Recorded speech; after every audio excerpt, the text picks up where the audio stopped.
आज की पत्रिका की आपने आज की प्रेस कॉन्फ्रेंस ये इसलिए है कि मैं वार्ड नंबर 10 से इच्छुक हूँ, इंटरेस्टेड हूँ कि मैं इलेक्शन में खड़ा होना चाहता हूँ। कई बार ऐसा है कि घर के मेंबर को भी वो बातें नहीं पता रहती जिस बात जो सब मुझे बताते हैं। वो अपने दुख बांटते हैं, सुख बांटते हैं। उनके साथ मैं रोया हूँ, उनके साथ मैं हंसा हूँ, उनके साथ मैं खाया हूँ, पिया हूँ। तो अब जब वो लोग चाहते हैं कि हमारे में से ही कोई पढ़ा लिखा होनहार जो उनकी आवाज को कॉरपोरेशन में बहुत तेजी से रख सके, काम करवा सके, एक्सक्यूजेस ना दे सके, वो लोग मेरे पीछे कई दिन से वार्ड वाले के आप लड़िए, आप इलेक्शन में उतर जाइए, लेकिन मेरा ऐसा कोई मन नहीं बना हुआ था। यही वजह है कि मैं लेट हो गया। मैंने कोई फोटो नहीं खिंचाया किसी स्टेज पर चढ़कर, कहीं पर जाकर मैं गटर के सामने खड़ा नहीं रहा कि मैं काम कर रहा हूँ। लेकिन मेरा वार्ड जानता है कि मैंने कितने लोगों के क्या क्या चीजें बिकने से बचाया है। ये सब बातें बोलना यहाँ पे शोभा नहीं देता, लेकिन लोग यही कह रहे हैं कि आपने किया कि आप दिखाइए। तो अब ये मौका जब मिला कि प्रेस कॉन्फ्रेंस हुई और आप लोग सब आए, ये बात मेरी वार्ड नंबर 10 के हर घर तक पहुंचे, तो अब ये चीजें जो की गई है वो बताना ही पड़ेगा।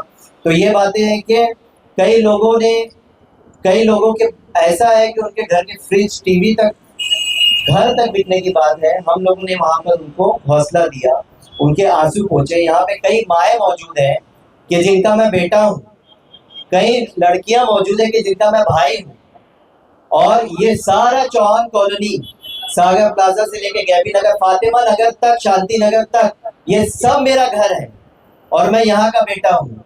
तो ये सब सोचकर मैंने हाँ कही है कि अब मैं इलेक्शन में खड़ा होऊंगा। कैसे एक्टिव करें? उसके लिए ये एक शेर है कि ये फूल मुझे कोई विरासत में मिले हैं, तुमने मेरा कांटों भरा बिस्तर नहीं देखा। कि आपको लगता है कि चुनौतियां सिर्फ राजनीति में आएंगी, ऐसा नहीं है। मैं जब यहाँ तक पहुँचा हूँ कि मैं MS बना हूँ, मास्टर ऑफ सर्जन बना हूँ, तो क्या मैंने कम चुनौतियां देखी होगी? यह हंसता हुआ चेहरा, मासूम भोला भाला आपको लगता है, लेकिन कई हजारों लाखों लोगों के आगे बढ़कर मैंने ये सब सीट हासिल की है और ये सब मैंने तरक्की हासिल की है। इस पर मेरे भाई, मेरे बाप, मेरी माँ, मेरी बहनें और बहुत सारे दोस्तों का बहुत हाथ है कि जिन लोगों ने मुझे यहाँ तक पहुँचाया है और मेरा साथ दिया है। मेरे उस्ताद, असातिज़ा सबका।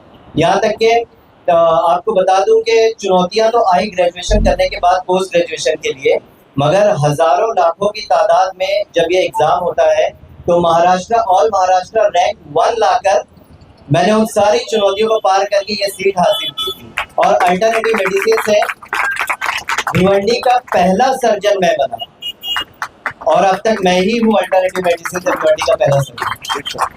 अभी आपने कहा कि लोग अपनी पर्सनल बातें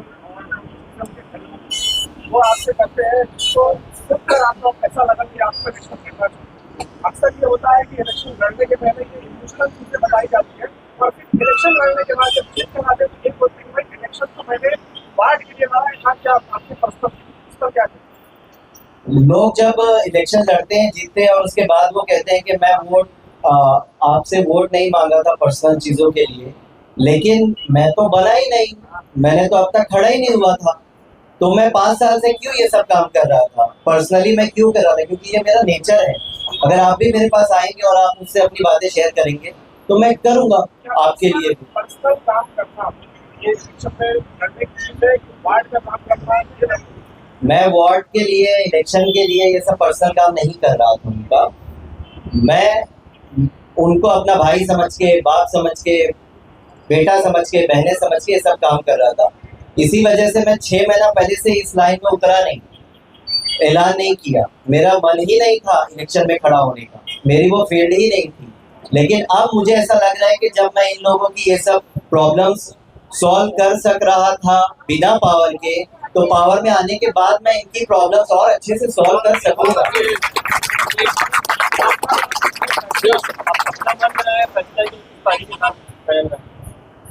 कई पार्टीज का नाम इसमें है, लेकिन मैंने भी कई पार्टीज के, मैं एक पार्टी है कि जिसके सामने मैंने अपना प्रस्ताव रखा कि मुझे वो दें, मैं चाहता हूँ उस पार्टी में जाने के लिए, लेकिन अभी किसी पार्टी के नाम की कोई घोषणा करने का मुझे नहीं कहा गया, तो इसलिए अभी कोई पार्टी के नाम की घोषणा नहीं करूंगा।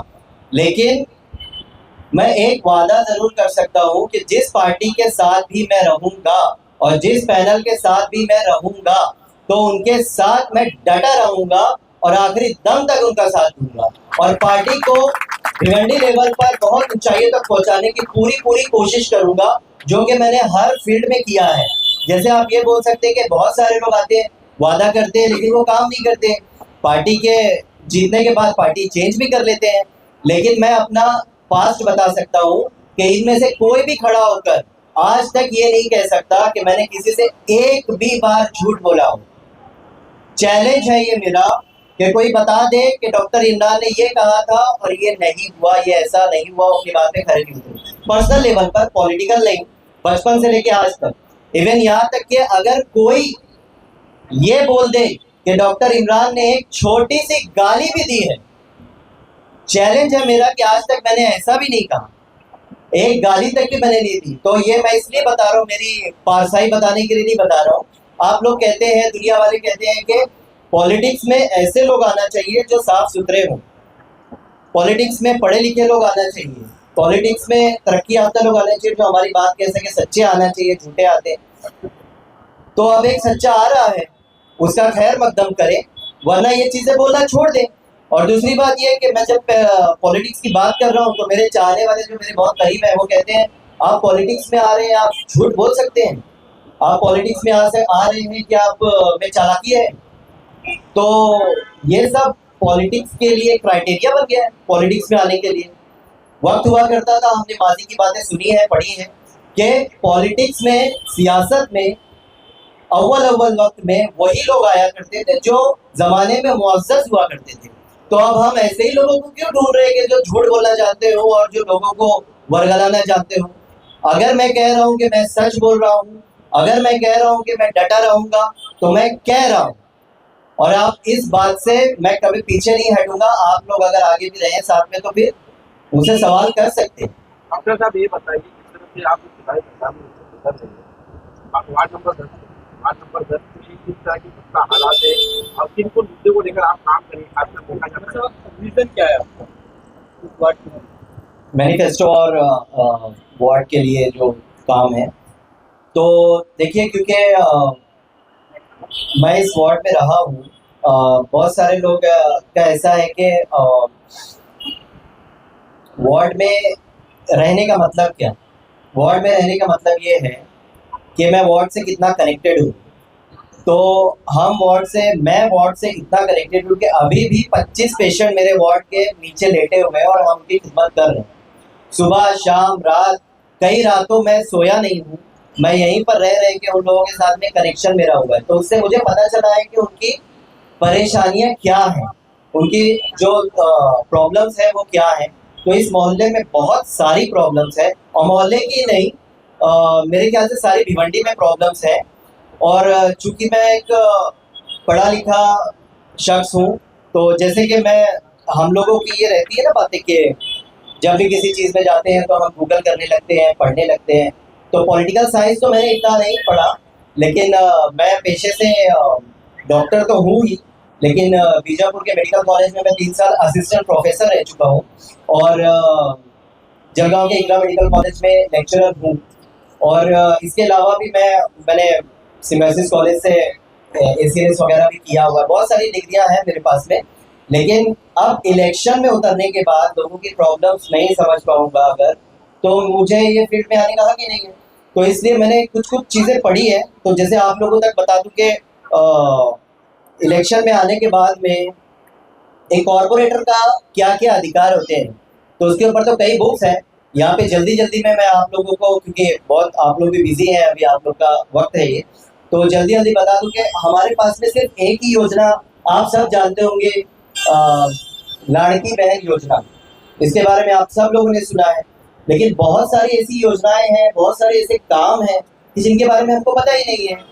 वार्ड में ठीक है, अगर आप पूछेंगे, मैं बोलूँगा धूल मिट्टी है, रोड खराब है, टॉयलेट खस्ता है, बहुत सारी चीजें, टॉयलेट तो एक बार यहाँ पे टूट गई थी, वो टॉयलेट में से जितने लोग अंदर धंस गए थे उनमें से कई लोग हमारे पास आए थे। उस वक्त भी मैं मोहल्ले के साथ में ऐसे डट कर खड़ा हुआ था। तो ऐसी कई परेशानियां हैं लोगों के पास में, लेकिन वो सब तो बाय डिफॉल्ट हल हो जाएंगी मेरे बनने के बाद। वो सब तो मसला है ही नहीं। मैं तो उस नगर सेवक रहूंगा, तो सेवक सेवक का काम सेवा करना है, वो सब काम तो हो जाएंगे। मेरा मेन मुद्दा क्या है, एजुकेशन पर काम होना चाहिए। मेरा मेन मुद्दा है लोगों की जो खस्ता हालत है, उनकी सेहत है, उस पर काम होना चाहिए। ड्रॉप आउट्स बच्चे हैं हमारे यहाँ पे, उनकी पढ़ाई होना चाहिए।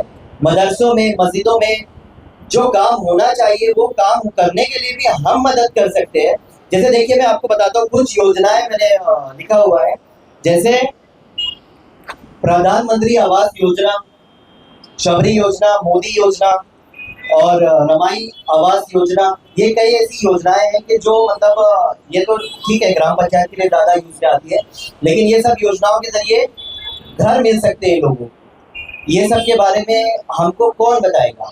हमारा नगर सेवक बताएगा, हमारे आगे के पॉलिटिशियंस बताएंगे। इसके अलावा बहुत सारी ऐसी योजनाएं हैं कि चलो घर है हमारे पास में, अब क्या, तो हमारे पास में पैसे नहीं है।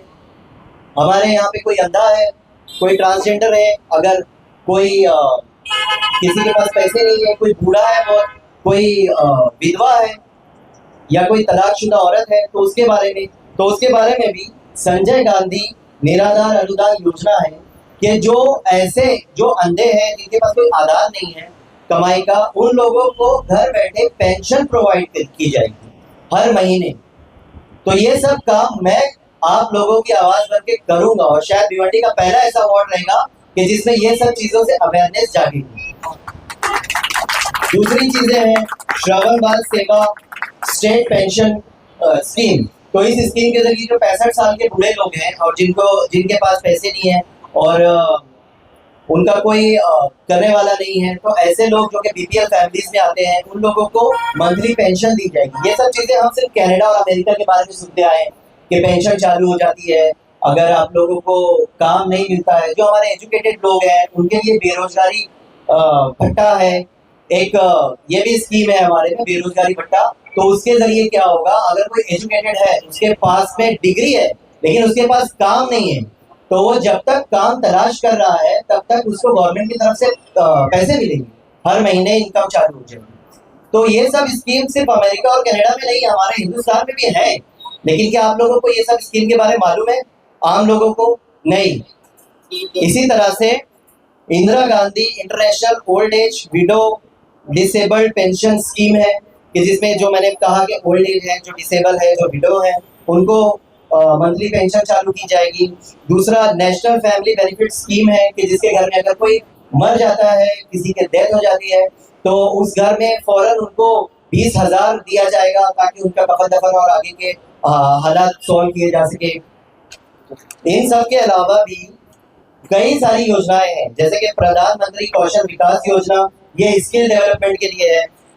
Chief minister employment generation programme, और चूंकि मैं हेल्थ डिपार्टमेंट से हूँ तो फिर प्रधानमंत्री जन आरोग्य योजना है, महात्मा ज्योतिराव फुले जन आरोग्य योजना है। तो ये सब गवर्नमेंट की जो भी स्कीमें हैं आप लोगों तक पहुंचा दी। हाँ, मैं ये बात इसलिए कर रहा हूँ ताकि और लोगों तक भी पता चले। जो लोग ये कहते हैं कि हम उतरना चाहते हैं, हम सड़कें बनाएंगे, हम इधर, सड़कें तो बनाना आपका काम है, सड़कें, गटर, ये सफाई कर रहे सब तो आपका काम है। ये सब जो हमारा अधिकार है, जो हमें ये सब योजनाएं मिलनी चाहिए, ये सब चीजें, एजुकेशन में हमारे बच्चे पढ़ के आगे जाना चाहिए फ्री में, बिना पैसा लगे हमारे घर में पेंशन आनी चाहिए अगर हम हकदार हैं। तो ये सब कौन दिलाएगा हमें? ये सब दिलाने में हमें मदद करनी चाहिए। तो उसके लिए हमारी ऑफिस खुलेगी और वो ऑफिस में ये सब काम होंगे। आपको ये बेरोजगारी भत्ता है या फिर जो स्कीम है, ये सब के लिए आपको नॉलेज लेना नहीं है। आप लोग नॉलेज मत लीजिए, मैं इन लोगों के लिए और जो मेरे कॉर्पोरेटर्स भाई हैं उन लोगों के लिए सब बातें बता रहा हूँ कि हम लोगों ने ये सब भी करना है, घर बैठे इन लोगों तक ये तक चीजें पहुंचानी है। आप लोगों को टेंशन लेने की जरूरत नहीं है कि इतनी सारी योजनाएं गिनाकर चला जाएगा, हम कहाँ से पकड़ेंगे। कई सारी आपने बताया योजनाएं, ये तो कई सारी यूनिवर्सिटी करती है या नहीं भी करती। आपसे हमारा सवाल था, आपका विजन क्या है पॉलिटिकल लीडर एज कॉर्पोरेशन आज जीतने के बाद किन मुद्दों को सामने रख के मतलब पहला काम करेंगे, क्या उसका आदत है जो इस पर आप काम करेंगे ये बताइए, और इसकी क्या गारंटी है इसके बारे में। यही सब खस्ता हालात है जो आप बता रहे हैं कि आप क्या करेंगे, तो मैं ये सब करूंगा। सड़क खस्ता हालत, पानी, ठीक है मैं आपको बता देता हूँ, पानी, सड़क, सफाई नहीं है, एयर पोल्यूशन है और स्ट्रीट पोल्यूशन है और एजुकेशन नहीं है लोगों के पास में, अवेयरनेस नहीं है किसी काम को लेकर, कौन हमारा काम कर सकता है, क्या कर सकता है, ये सब मालूमात पहुंचा। और ये सब स्कीम जो है, आप कहते हैं कि बहुत सारी एनजीओज हैं, बहुत सारे ये हैं जो ये सब काम कर रहे हैं। आपने किसी भी नगर सेवक के मुंह से इतनी सारी योजनाएं आज तक सुनी है? और आप बताइए। हाँ, कभी नहीं। कभी हमें ऐसा पॉलिटिशियन चाहिए कि जो ये सब बता सके, मेरे से भी आगे बता सके। ये तो खैर अभी एक 10 मिनट के लिए बातचीत में मैं ये सब लेकर आया हूँ। मैं बहुत सारी स्टडी कर रहा हूँ और भिवंडी के हालात बदलने के लिए एड़ी चोटी का जोर लगा दूंगा। हाँ, और आप बस इस तरह से मेरे साथ बने रहिए तो मैं आगे तक जाऊंगा।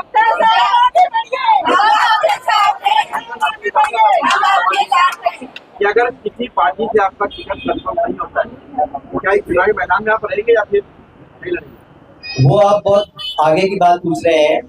आप मैं पॉजिटिव सोच रहा हूँ तो आप भी पॉजिटिव सोचिए, मुझे नेगेटिव की तरफ अभी जाना ही नहीं है। अगर ऐसा कुछ होता है तो वो मेरे लोग और हमारी टीम डिसाइड करेगी कि आगे हमें क्या करना है, आप लोगों को इन्फॉर्म किया जाएगा। या आपने क्या मन बनाया? मैंने अभी तक उस बारे में सोचा नहीं है कि अगर टिकट नहीं मिलती, क्योंकि मुझे कई जगह से बातचीत चल रही है और मुझे है उम्मीद कि टिकट मिल जाएगी। और अगर टिकट नहीं भी मिलती, जैसे कि मैं इंटरव्यू के लिए गया था तो वहां पर जब मैंने ये सब चीजें बताई हैं, अपना क्वालिफिकेशंस और ये सारी चीजें, तो वहां पे उन्होंने कहा कि ऐसी क्वालिफिकेशंस वाला और इस तरह से बोलने वाला यहाँ नहीं आया है अभी तक हमारे इंटरव्यू में, और ये मोस्ट डिजर्विंग कैंडिडेट है। तो अगर टिकट नहीं मिलती है तो आप लोगों ने वहां क्वेश्चन करना चाहिए कि उनको टिकट क्यों नहीं मिली। हमारा नेता कैसे? मैं जीतता हूँ तो मैंने कुछ चीजें सोच कर रखी है, आगे भी सोचता रहूंगा और करता रहूंगा। तो जैसे मेरा मैनिफेस्टो ये है कि मैं क्या करूंगा अगर जीतने के बाद में, और ये सब करूंगा। अगर मैं नहीं करूंगा तो मेरा कॉलर आप लोग पकड़ सकते हैं, मैंने कभी झूठ नहीं बोला है।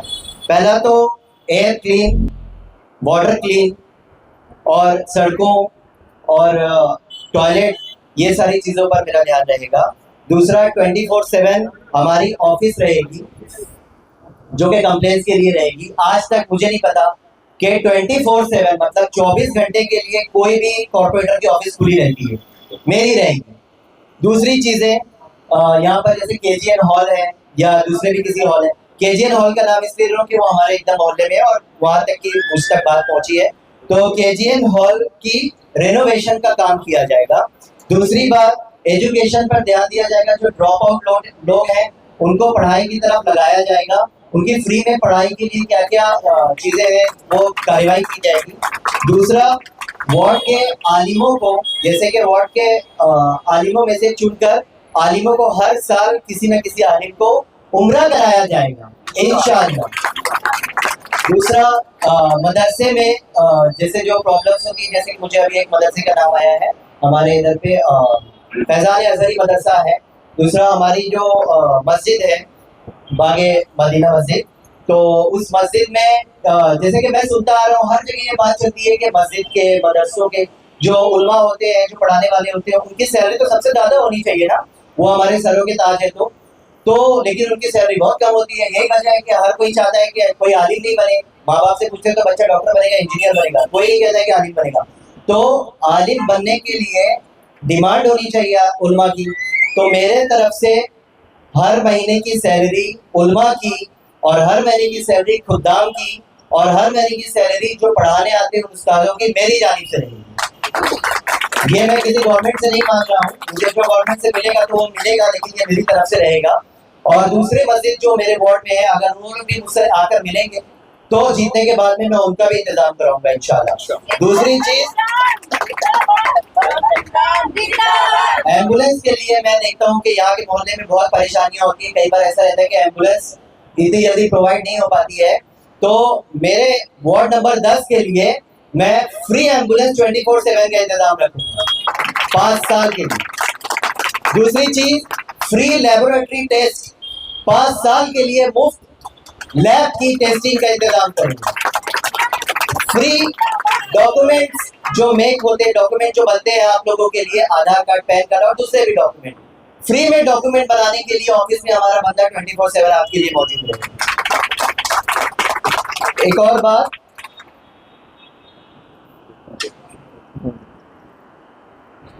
रोटी बैंक, ये तो मेरा पहले से बहुत सारे सपने हैं, जैसे कि ओल्ड एज हाउस खोलना, जो लोग माँ बाप को नहीं रखते हैं तो वो माँ बाप को मैं रखूंगा।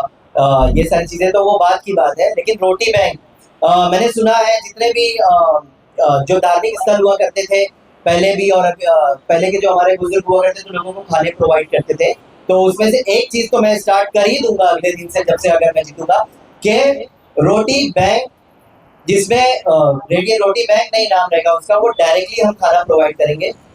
पूरे भिवंडी शहर के जितने फकीर हैं उनको खाना प्रोवाइड किया जाएगा मुफ्त में।